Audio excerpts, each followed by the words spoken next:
தம்பி, உங்களுக்கு என்ன வேணும் சார்? சொல்லுங்கள். உங்களை என்ன முடிவு பண்ணும்? இதை நீங்கள் வெளியே பார்க்காம இருக்கிறதுக்கு ஒரு ஃப்ரெண்ட்ஸ் வேணால் சுற்றி போட்டு தட்டா சார்?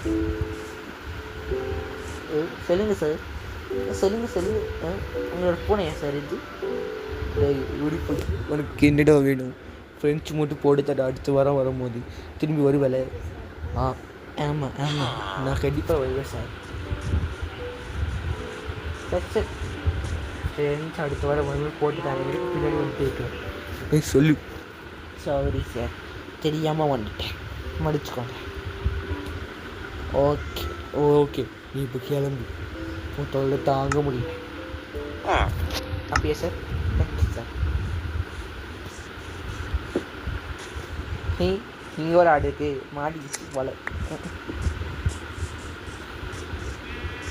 அப்புறம் வேறு ஏதாவது வேணும் சார்? சுற்றியும் காமன் ஒரு போட்டு தண்டா போதும். சும்மா கண்டது கேட்டுட்டே இருக்காங்க, ஓடிப்படா. சரி, ஓகே சார், கண்டிப்பாக நான் இங்கேருந்து போயிடுறேன். பொரியாளியா ரொம்ப தொல்லை பண்ணிக்கிட்டே இருக்க, கிளம்பிட்டேன். Okay fine. நமக்கு இங்கே இருந்தால் மரியாதை கிடைக்காது, போக வேண்டியது. சரி, காற்று எடுத்துகிட்டு கிளம்புவான். அடுத்த வாரம் வரும்போது எங்கள் ஃப்ரெண்ட்ஸ்லாம் போட்டு கொடுக்க வேண்டியது.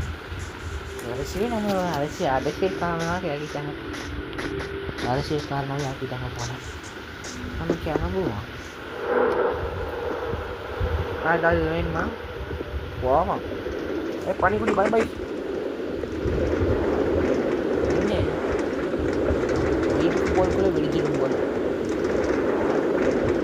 அடுத்த வாரம் நம்ம கண்டிப்பாக வருவோம்.